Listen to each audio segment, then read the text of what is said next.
Hmm. I don't know that it would be reasonable to give any of the packs an A plus. Like, Bromius is probably the best that we have, but I feel like there's a lot of room for improvement in terms of, like, that might just be, like, systemic, though. No Pact has internal synergy. Well, no Pact has internal synergy outside of they have a buff they turn on, which is lame. Like, for me personally, Song of Growth, I think, is an ability, like, this is a game where we have 3 abilities instead of 4, right? We're down an ability by default from Warframe, and, like, using ability slots to give you a buff is, like, okay. But, like, realistically, Song of Growth is a temporary damage boost for Rump Thump that you get with one cast. Like, if we're being super realistic about, like, what Bromius is as a class, Rump Thump is good. This says, hey, if you can press this first, Rump Thump does double damage. And, like, that's all that this actually does. And I think that kind of sucks. And, like, Webbit Root is, like, almost never useful. And, like, in the recent hotfix, they made it so that this just knocks a boss down for a super short amount of time and doesn't even actually work on them. And you never use it on regular enemies. Like, the most well-rounded and interesting class is Oshelda. It's a damage buff and a defense buff in one ability, so it's okay. Yeah, it's okay, but, like, it lasts a very short amount of time, and also, like, the way buffs are balanced is that they don't start cooling down when you use them. So, like, there's, like, a huge amount of downtime, and usually, like, because it's a damage buff, you go Song of Growth, and then Rump Thump, you kill everyone with Rump Thump, and then it's like, well, the defense part of this didn't matter. Like, the defense part of this, like, just doesn't come up. Because, like, you still, like, just walk away from the enemies until Rump Thump's back up. But yeah, Bromius is probably the strongest pact, but it's entirely off of Rump Thump. Like, if we're looking at all of, like, the different, like, packs, like, if I'm gonna do, like, a design discussion here, I'll go over here for this, so you guys can read the abilities as needed. If we're gonna talk, like, how well are these, like, designed, Bromius is basically a Rump Thump machine. This ability is good. Song of Growth can buff it. Webbit Root almost never gets used, which I think is not ideal. You probably would want your abilities to be all things that you want to use. And I really don't like the design of having any of your limited 3 abilities just be like a big buff. Like it's like a buff that is so temporary and, like, it goes on cooldown for a long fucking time, and it's just very underwhelming and doesn't feel like it's part of the class half the time.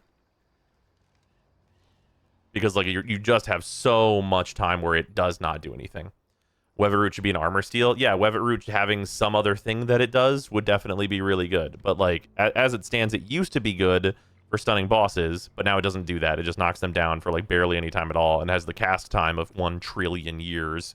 So, like, Webbit Root is, like, a pretty bad ability. Oshelda is, like, probably the best overall. B-Stone is, like, the star of the show, though.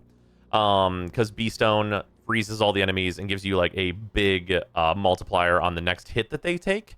Notably, that has direct anti-synergy in kit with Phantom Flock, because Phantom Flock hits an enemy and a bunch of enemies around them with just endless birds that just pester them and knock them down and stun them, which is individually a good ability, but Phantom Flock really needs to not break the B-Stone in order to not have there be anti-synergy, like, within this kit.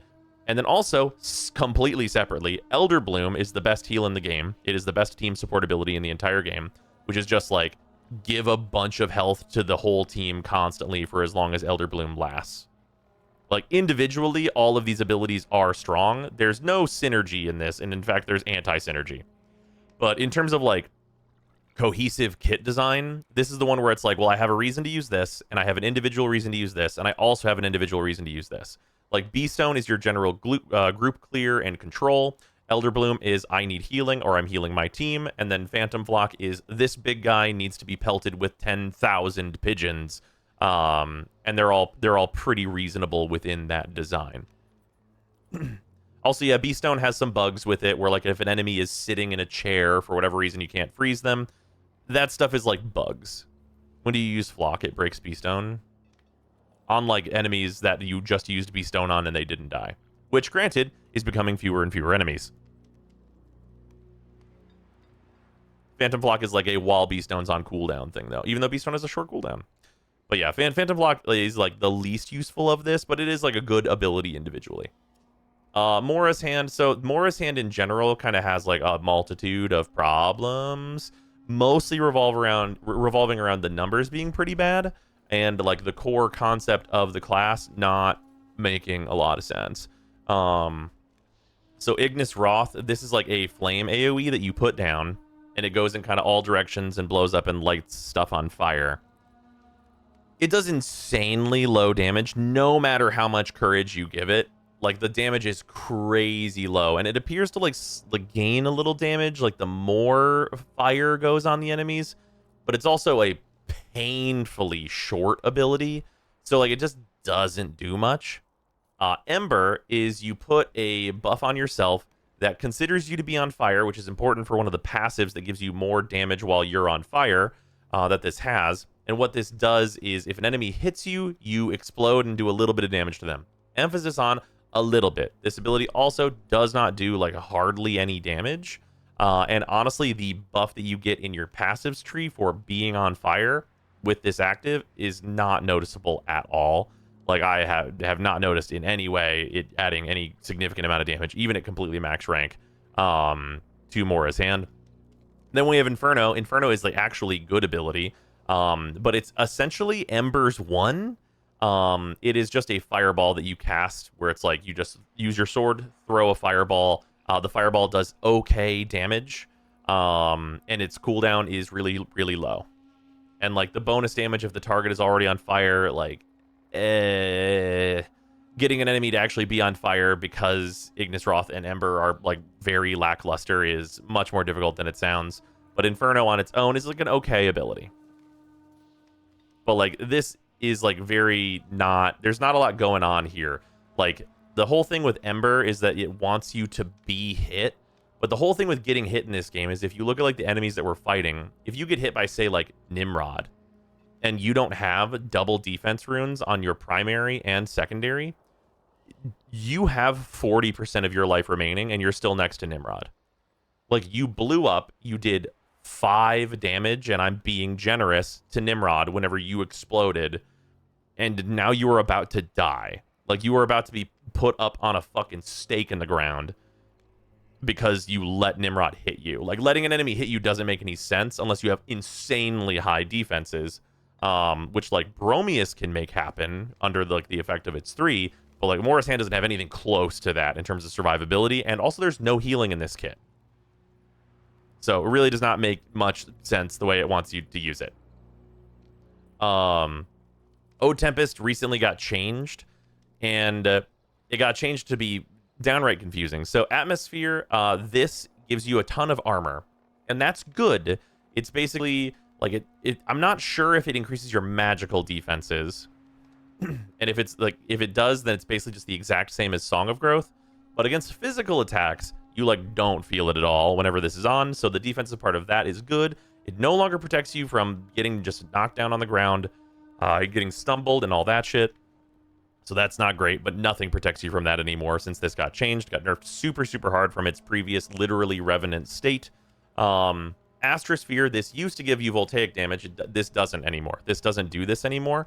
This no longer gives you voltaic damage. This now gives you a buff that makes you do more knockdown to enemies, which is basically nothing. The synergy still exists between Atmosphere and Astrosphere, where if you have them both on at the same time and you get hit, Astrosphere will blow up and do like the damage you would have taken, or the damage you would have taken before reduction to all the enemies in an area. And that's not bad. It's like okay at clearing enemies, but it has to be that part of it now, not the you getting damage buffed from Astrosphere. Sizemore was already really like not great. You just like throw like a boulder or like a bowling ball that like zoops up the enemies and then blows up at the end. Since P11, whenever armor was introduced, this kind of didn't do any fucking damage.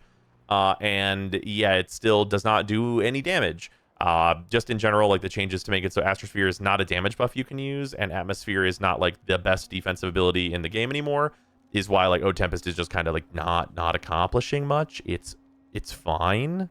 Garen Rude. So this Garen Rude is an interesting one where this is also on like the list of pretty good synergy kind of alongside Oselda now. I'm not recording. So Torment is like basically it's like Necros's one where you just like pulse, you'll put your hand at a guy, be like, fuck you. And it does damage and it heals you and your allies based on the damage dealt. It does percentage damage, but the important thing is that you can Behest into Torment, and Behest colossally buffs the damage that Torment does. Which is a synergy that is not listed here at all, but it is how this works. That works really, really well. Behest on its own is interesting. It basically gives you like a really good ability to like knock down or otherwise stun a lot of enemies. It works very inconsistently. When it does work, it feels really, really good. So that is a considerable thing here. I'm built on Garen right now with its passive that actually makes Behest come back way, way faster, and that seems to maybe be like the correct way to do it. For like getting the most out of this class. But yeah. And then Stampede. Stampede is like a good ability that does a decent amount of damage. I really wish that Stampede did colossally more stun.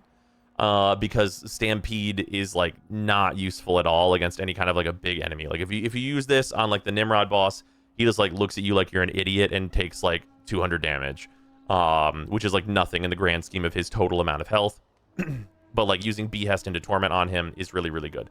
The notable thing about the Behest into Torment thing is Behest is like Beastone, which is to say that if anything hits the enemy, you lose your ability to capitalize on it. So if you cast Behest and then an ally does anything to that enemy, you now no longer get to cast your like better Torment on them, because it will just end the Behest effect, which super sucks. They really should fix that. Like, I understand why it's there for Beastone, but for Behest, letting Garen Rude do its thing in a party, which is to Behest into Torment, which then heals the party to full, kind of feels like the point. And that's like one of the reasons why I would say it's like kind of like middle of the pack here. But it's super, super close. This is way, way better than it was in the last patch. I actually really like Garen Rude's like overall design here. I think like a little bit of a buff to Stampede, and then like making it so Behest can work with Torment more actively, I think would be like perfect, and we'd like be there in terms of like what Garen Rude can accomplish.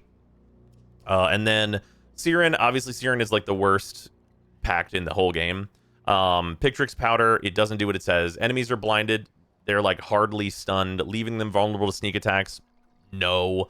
Hilariously, Garen's Behest, if you go behind the enemies, you can actually backstab them while they're under the effects of this. But however, Siren is not capable of doing such a thing. Trick of the Light lets you summon a decoy with no fucking health. Sometimes the enemies will turn around and look at it. Other times, they will behead you. So it's impossible to know what this long-ass cast time will leave you with. You're either going to be looked away from, or you're going to instantly evaporate and die whenever you're done casting it. And then Glamour lets you get like one sneak attack in and turn into a butterfly. Notably, against any given boss, if they're not vulnerable to finishers, all of these abilities do fucking nothing. And that is going to be the case in like most combat, is Siren will do actually completely nothing. And then we have Tethrin. Tethrin is like one of the better classes, but that entirely revolves explicitly around Fellust being a good ability.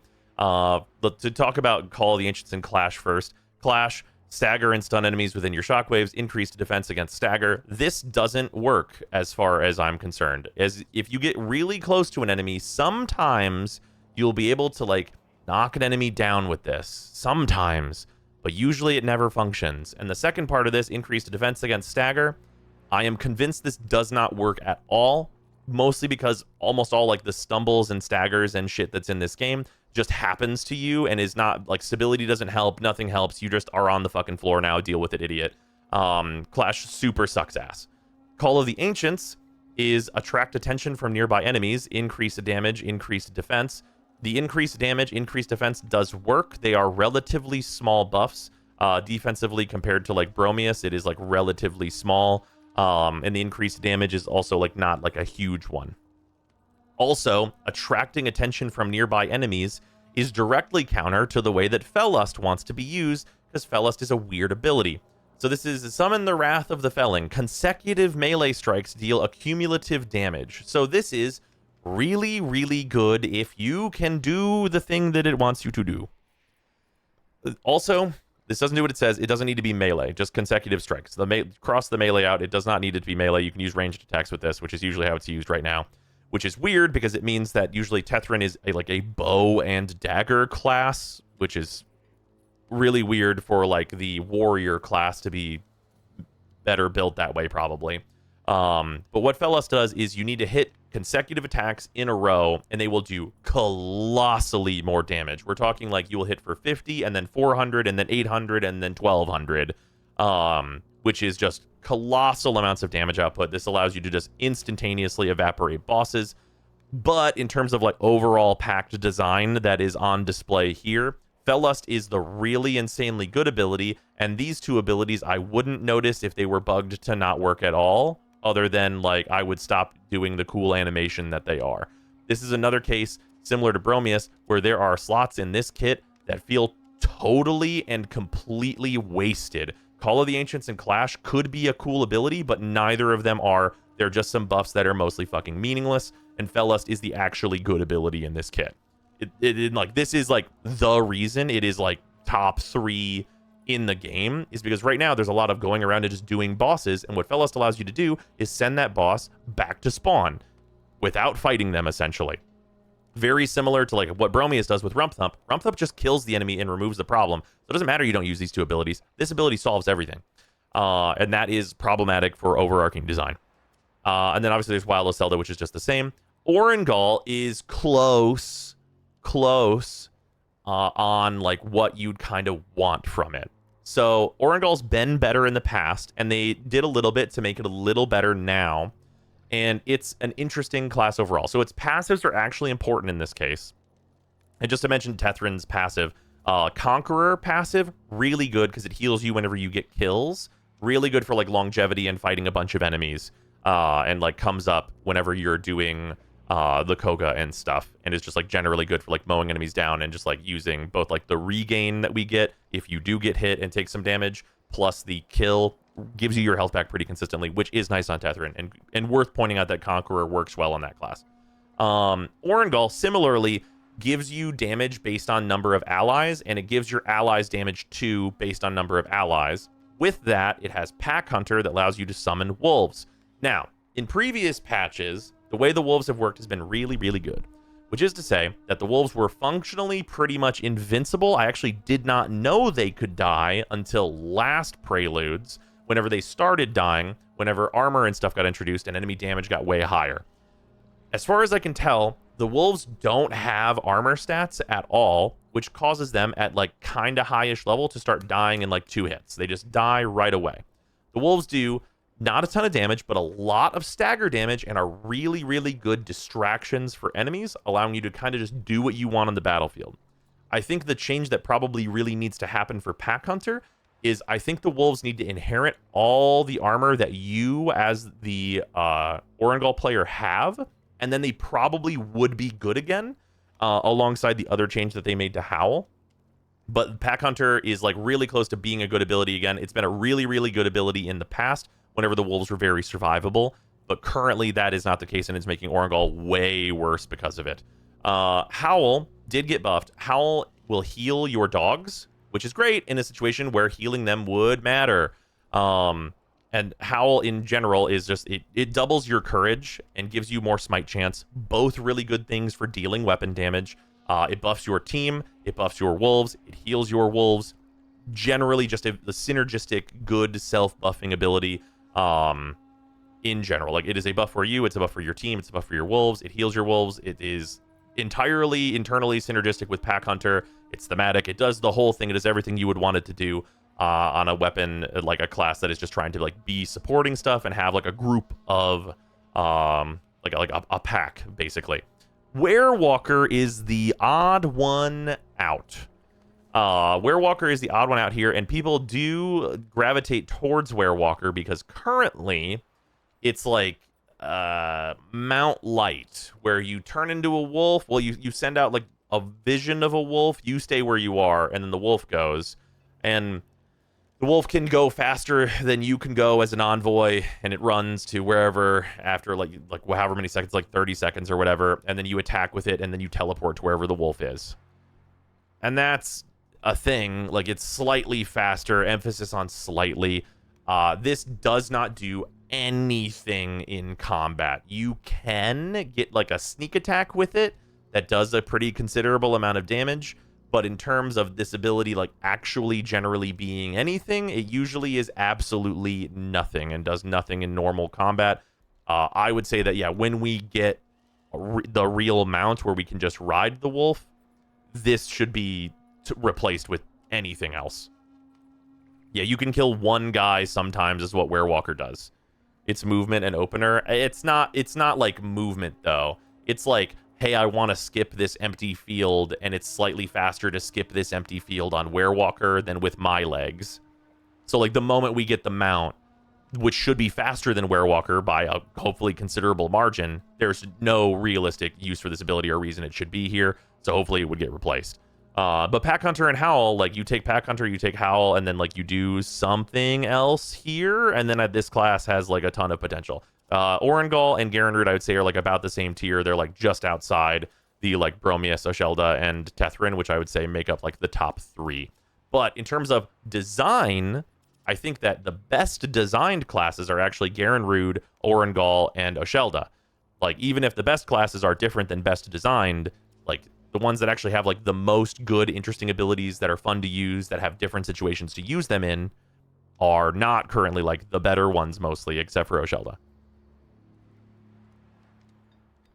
But yeah, that's like the breakdown of like kind of how all the classes are in terms of like their actual like design value and not like how good they are value. Garen's by far my favorite. Totally understand. I think you're very reasonable for that. It's a 7-second difference at 48 seconds Werewalker. It takes longer to go to the Nighthold and swap to Orangol. Yeah. Just came in. How is Siren? Worst class in the game. Yeah, to go into the Siren thing more, like, not only are its abilities bad and don't work on all of the most common situations that you're going to be running into, or are really inconsistent and will get you killed with their inconsistency, this thing also is the recipient of the most toxic for, like, the game design going forward passive, which is the Pickpocket passive, where you turn into your Glamour Butterfly and then can, like, steal loot out of the pockets of your enemies that you're, like, running up near. It's Ivara's stealth ability where you can, like, loot. Every single instance of that ability being relevant has just meant that the farm is unbelievably terrible and is the worst to interact with possible and needs to be changed ASAP. Like, if anything, Siren's pickpocket ability being in the game as it currently stands is a canary in the coal mine of this shit needs to change last week. It is dreadful. Like, looting abilities just in general, like, I know in Warframe we're not going to get away from it. Like, Necros's Desecrate has been around too long and all that stuff.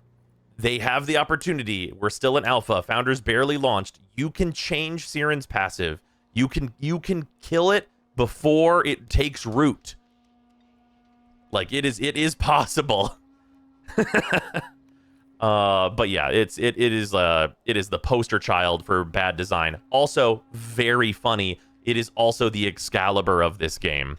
So that's hilarious. I think that's really funny that it is the worst and has been the worst, and it is the Excalibur of the game. It is literally the like box art hand that they always use in cutscenes and everything. Obviously, the looting is lame, but is at least effective. It's not effective right now. The looting is not effective right now, which is good. Anytime the looting is effective, it's really bad. But yeah, that's where all the packs are right now, in terms of design and if they're good and the whole shebang. Maybe I will just cut that and upload that though. Actually, maybe I will just put that on the Soulframe channel. Maybe that's correct to do. Might come across a little mean, but I'm just being honest.